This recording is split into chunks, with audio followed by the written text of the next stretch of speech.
Hanggat sa hindi ka sinisingil, huwag kang magbabayad.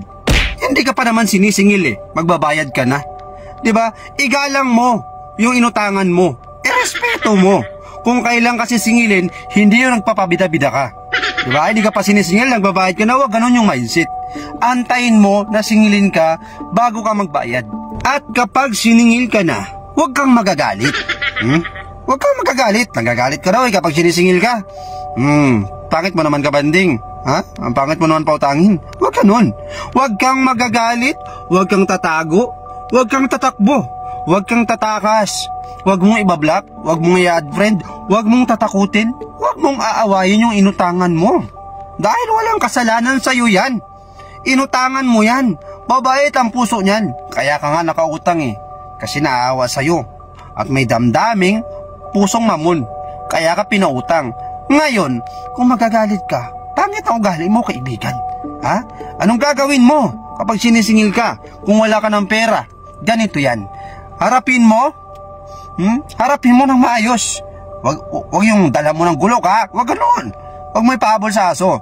Harapin mo ng maayos. Kausapin mo. Kung gaano kaayos ng pakikiusap mo nung umutang ka pa, ganun ang gagawin mo. Ha? Dahil nung umutang ka pa, ayos naman kayong dalawa. Bati naman kayo. Ngayon sinisingil ka na galit ka, sinong may mali sa paningin mo? Iniisip mo ba na mata pobre siya? Dinataon ka dahil wala kang pera, pinipilit kang magbayad? Pero kaibigan, sino ang may mali? Ha? Malamang kailangan niya na ng pera. Inutang mo yon, dapat bayaran yon. Iba ang hingi sa utang.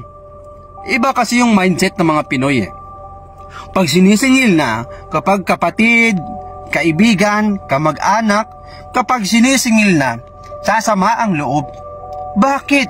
Kasi kamag-anak ko naman yan, kapatid ko naman yan, pinsan ko naman yan, pero kung maningil parang walang puso. Pero remember, yung utang mo umabot na ng taon, kaibigan. Ha? Sinong may mali? Ha? Magagalit ka pa ba doon? Umabot na ng taon, 5 taon, 10 taon, tapos ikaw pa ang masama ang loob dahil siningil ka lang? Magaling ka, ang kupal ka. Magaling ka, kapatid. Ha? Magaling. Kaya nga tinitrain ko yung utak mo. Pag napanood mo to, lahat ng bagay na papag-usapan sa magandang paraan. Di ba? Naayos lahat. Pwedeng pag-usapan yan. Hindi yung idadaan mo sa galit-galit mo para hindi ka makabayad. No way, no way. Ha? Mag-usap kayo. Huwag kang susuko sa pangungutang. Hanggat may nautangan ka pa, mangutang ka. Sayang, mindset ba? Mindset, nasimulan mo na. Diba? Natapos mo na yung loan mo. Mag-loan ka ulit, alam ko na ang alam yung mga damdamin mo Dagdagan mo yung pananakit ng ulo mo. Sayang yung mga parcel pag na-cancel. Dami mong order sa online, wala ka pambayad, kaya mangutang ka. Mangutang ka, magagalit sa yung mga rider pag hindi mo nakuha yung parcel mo. Sabi nila, ang buhay daw natin ay utang lang natin. Kaya ikaw, dagdagan mo pa yung utang mo. Paramihin pa natin yung utang natin habang nabubuhay tayo. Diba? Mindset ba? Mindset.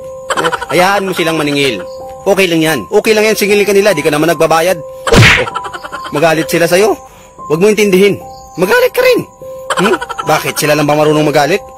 Kapag nagagalit sila sa'yo, magalit ka. Diba? Alam nila na wala ka pang pambayad. Nagmamadali na sila. Bakit? Nagmamadali ka ba? Hindi ka nagmamadali. Sila yung nagmamadali. Mindset ba? Mindset. Dapat nakapokus Dagdagan mo yung pananakit ng ulo mo. Dagdagan mo yung mga bayarin mo. Bahala ka sa buhay mo. Trip mo yan. Kaya mangutang ka. Pambayad mo. Pambayad mo sa mga luho mo hanggat sa mabaon ka na sa utang. Bahala ka sa buhay mo. Diba? Sayang Dapat nakapokus ka lagi dun sa utang Nandun ka na Nasimulan mo na mangutang. Bakit di mo tatapusin? Huwag mo na tapusin. Dagdagan mo. Magparami ka na mga kaibigan. Tapos utangan mo isa-isa. Tapos huwag mo nang bayaran. Total yan naman sinasabi mo Kaibigan mo naman Kaya walang bayad-bayad yun. Kaibigan mo yun. Trip mo yan makapal ang mukha mo Pagkaibigan, di mo binabayaran. Ha? Paramihin mo mga kaibigan mo. Palawakin mo ang pag-iisip mo. Magpakabait ka sa kapwa mo. Kunin mo yung loob nila. Pag nakuha mo yung loob nila, utangan mo. Tapos huwag mo nang bayaran. Manuluko ka naman. Bahala ka sa buhay mo. Trip mo yan Ha? Okay lang yan. Nakapokus ka dapat Nangutang ka na. Sayang yung mga pagkakataon. Pwede ka na mangutang Bakit hindi? Diba? Ibangga mo yung sahod mo para wala ka nang sahurin. Hayaan mo sila maningil sa'yo. Huwag mong problemahin yun. Hindi ka naman nagbabayad Diba? Hayaan mo sila. Hindi ka naman nila anuhin, hindi ka naman ipapakulong, di ba? Di ba? Wala na yun. Ganito lang, bigyan kita ng tips. Pag siningil ka nila, utangan mo. Utangan mo sila para may pambayad ka sa utang mo sa kanila. Ganun lang kasimple yun. O, pag siningil ka, utangan mo. Tapos bayad mo sa kanila. O, di quits. Di ba? Yung utak mo may quits. Anong silbi ng bunganga mo kung hindi ka magsasalita? Pakiusapan mo lang yan. Mangutang ka lang. Nandun ka na eh. Sayang eh. Paramihin mo pa. Lahat ng tao, yumayaman. Pero yung iba, sa utang. Kaya kung ganun ka, go. Diba? Huwag kang mahiya sa kanila. Normal lang singilin kanila. Abnormal ka kung natatago ka. Bahala ka sa buhay mo. Yung iba nga dyan, nangungutang sa tindahan pero sa kabilang tindahan bumibili. Halatang ayaw magbayad.